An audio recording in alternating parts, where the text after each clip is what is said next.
Hello everyone. तो आज हम स्टार्ट करने जा रहे हैं स्टेरिक इनहिबिशन ऑफ रेजोनेंस, जिसे हम शॉर्ट में एसआईआर इफेक्ट भी कहते हैं। तो इसको समझने के लिए पहले हम एक क्वेश्चन करते हैं। क्वेश्चन ये है कि हमारे पे दो कंपाउंड है ए एंड बी, और हमें ये बताना है कि इन दोनों कंपाउंड में मोर बेसिक कंपाउंड कौन सा है।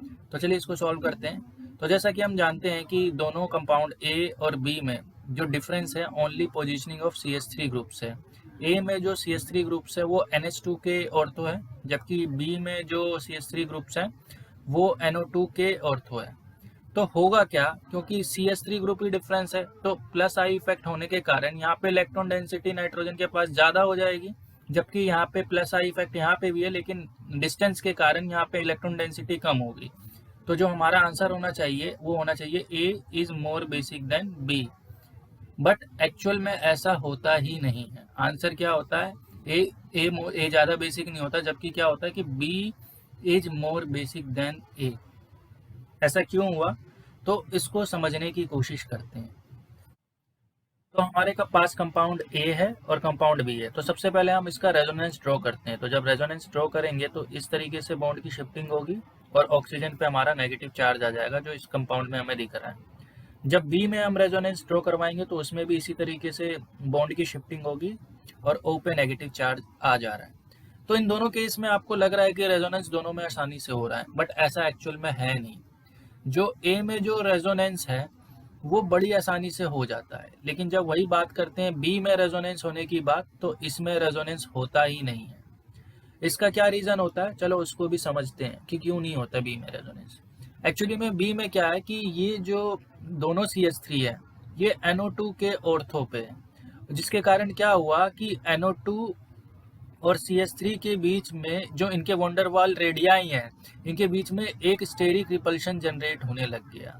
स्टेरिक रिपल्शन जनरेट होने के कारण क्या हो गया कि उसको वो मिनिमाइज करना चाहा, NO2 ने मिनिमाइज करना चाहा स्टेरिक रिपल्शन को। तो NO2 अब वो प्लेन मिनिमाइज करने के लिए जो पहले प्लेन में था, अब वो आउट ऑफ प्लेन चला गया।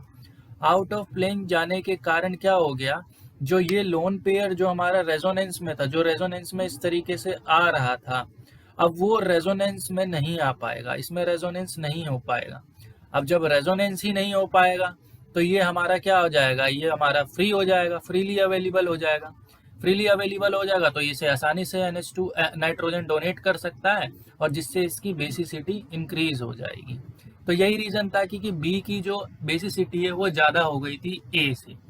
अब इस पूरे होल फिनोमिना में क्या हुआ है कि स्टेरिक रिपल्शन के कारण, ये दोनों CH3 और Na2 के स्टेरिक रिपल्शन के कारण जो हमारा रेजोनेंस इनहिबिट हो गया। तो इसी कारण इसमें जो इफेक्ट जनरेट हुआ, इसी को कहते हैं हम steric inhibition of resonance. I hope आप लोगों को समझ में आया होगा। तो आप लोगों में से कई लोग ये पूछेंगे कि भाई NH2 के केस में जब CH3 में था ऑर्थो, तो इस केस में ये इफेक्ट क्यों नहीं लगा। इसका रीज़न ये था कि जो NH2 था, NH2 का जो जो साइज था वो स्मॉल था, उतना उतना उसमें उतना साइज नहीं था उसका कि जो स्टेरिक क्राउडिंग कर सके। तो इसलिए NH2 के साथ CH3 आने के कारण ऑर्थो पोजीशन पे SIR इफेक्ट नहीं दिखा, लेकिन जब वही CH3 NO2 के साथ आ गया तो हमें SIR इफेक्ट दिखा।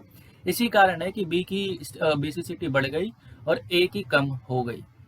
तो हमें ये कैसा पता लगेगा कि कौन कौन से ग्रुप के साथ SIR दिखेगा या नहीं दिखेगा। देखो वो क्वेश्चन करते समय आपको समझ में आ जाएगा, लेकिन फिलहाल मैं आपको ये बता दूं कि NH2 के साथ और OH के साथ आपको सर इफेक्ट नहीं दिखेगा, इसके साथ आपको लगाना ही नहीं है।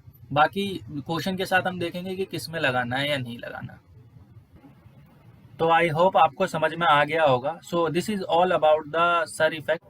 सो जो नेक्स्ट टॉपिक है हमारा वो है ऑर्थो इफेक्ट। ये भी थोड़ा सर इफेक्ट से रिलेटेड है, इसलिए इसी में कवर करेंगे हम।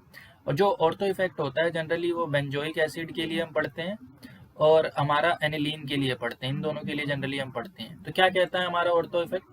ऑर्थो इफेक्ट कहता है कि any group whether it is electron donating और electron withdrawing group present an ortho position. कौन सी पोजीशन पे, ortho position of benzoic acid. It always increases the acidic nature. कह रहा है कि बेंजोइक एसिड के ऑर्थो पोजीशन पे चाहे कोई भी ग्रुप लगा, वो हमेशा उसकी एसिडिक नेचर को इंक्रीज करेगा।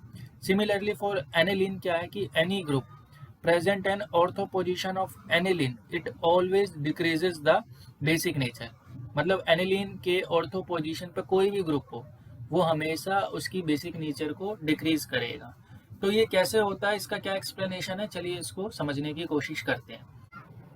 तो चलिए इसको हम समझने की कोशिश करते हैं ऑर्थो इफेक्ट को। तो सबसे पहले हम बेंजोइक एसिड की बात कर लेते हैं।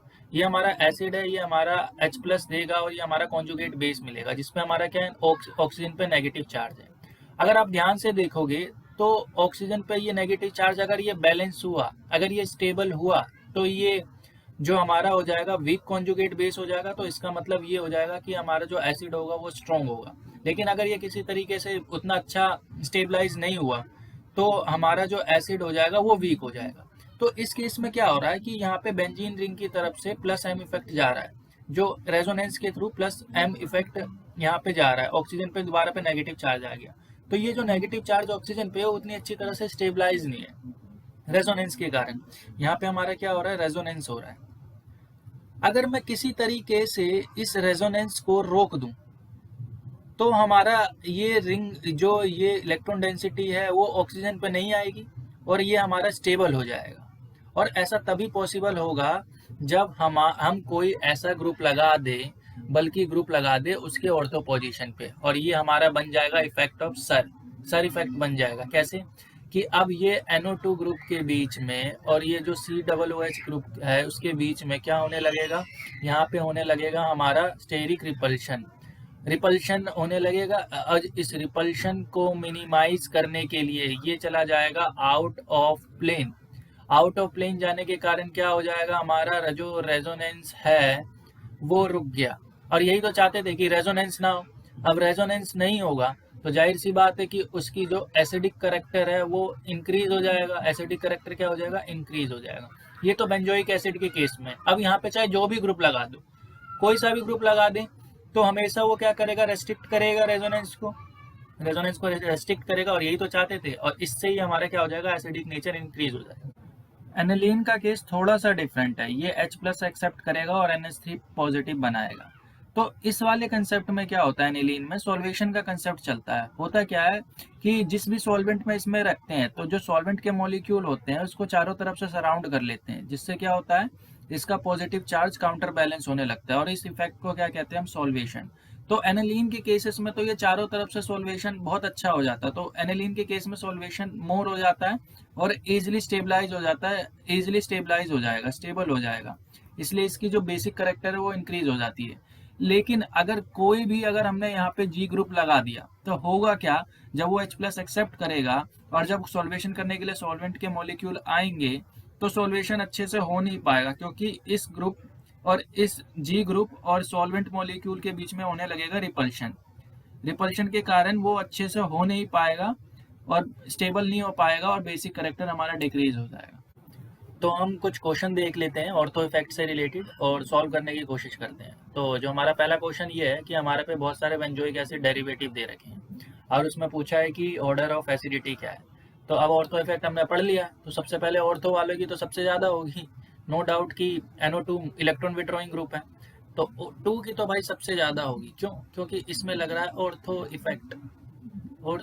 आंख बंद करो, जहाँ पे ऑर्थो लग रहा हो पहले तो उसकी तो सबसे ज़्यादा होगी। अब देखते हैं हमारे पे बच गया फर्स्ट, थर्ड एंड फोर्थ। तो फर्स्ट की क्या होगी, यहाँ पे तो सिंपल कोई भी नहीं है यहाँ पे, लेकिन NO2 ग्रुप है। NO2 ग्रुप का हमें पता है -M इफेक्ट होता है और -I इफेक्ट भी होता है। अपनी तरफ खींचेगा -M -I, इसका भी -M -I इफेक्ट दोनों में लग रहा है। तो ए तो फर्स्ट तो हमारा सबसे एंड में आएगा। सेकंड और थर्ड में हम देख लेते हैं, थर्ड एंड फोर्थ में हम देख लेते हैं कि कौन सा ज़्यादा इंपॉर्टेंट होगा। तो सबसे पहले मैं बात कर दूं कि थर्ड में जो हमारा जो रेजोनेंस होता है या मेसोमेरिक होता है वो मेटा पोजीशन पे तो होता नहीं है। कौन सी पोजीशन है भाई, मेटा पे होगा ही नहीं, तो इसका -M तो कंसीडर ही नहीं करेंगे। इसका -M नहीं कंसीडर करेंगे तो -I बच गया इसका। लेकिन मैंने पहले भी बता रखा है क्वेश्चन करते समय कि हमेशा क्या इफेक्ट होता है, रेजोनेंस यानी मेसोमेरिक, फिर हाइपर कॉन्जुगेशन, फिर इंडक्टिव। तो इसके अकॉर्डिंग हमारा आंसर क्या होना चाहिए, 2, देन हमारा होना चाहिए 4, देन हमारा चाहिए 3, देन हमारा होना चाहिए फर्स्ट। ये हो गया हमारा आंसर, क्लियर है सबको। तो नेक्स्ट क्वेश्चन देख लेते हैं हम। नेक्स्ट क्वेश्चन क्या है, एनिलीन से रिलेटेड क्वेश्चन है और बेसिक ऑर्डर इंक्रीज करना है कि बेसिक ऑर्डर क्या होगा। तो सबसे पहले यहाँ पे अगेन ऑर्थो पोजीशन पे लग गया, तो यहाँ पे आ गया हमारा ऑर्थो इफेक्ट लग गया।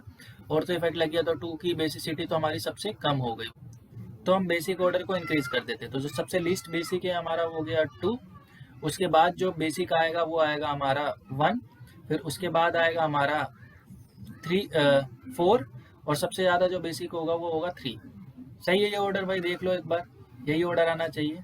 तो इसी के साथ हमारा ऑर्थो इफेक्ट खत्म होता है। Thank you so much for watching this video.